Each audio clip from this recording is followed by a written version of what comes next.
আমি আমার কষ্টের কথা কাউরে কই না কাকা। বাসের মধ্যে উঠটা টাকার জন্য মানুষের পা ধরি। আমার বাবা নাই, আমার মা অসুস্থ, বিছানায় পড়ে আছে। মা বলছে একটা মুরগি খাইবে, তাই একজনের কাছে মুরগি চাইতে গেছিলাম।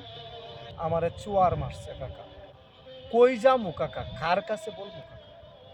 একটা অবুঝ বাচ্চার মুখের ভাষ্য, যেটা আপনি আমি গতকালকে সকলেই এই ভিডিওটা দেখতে পারছি।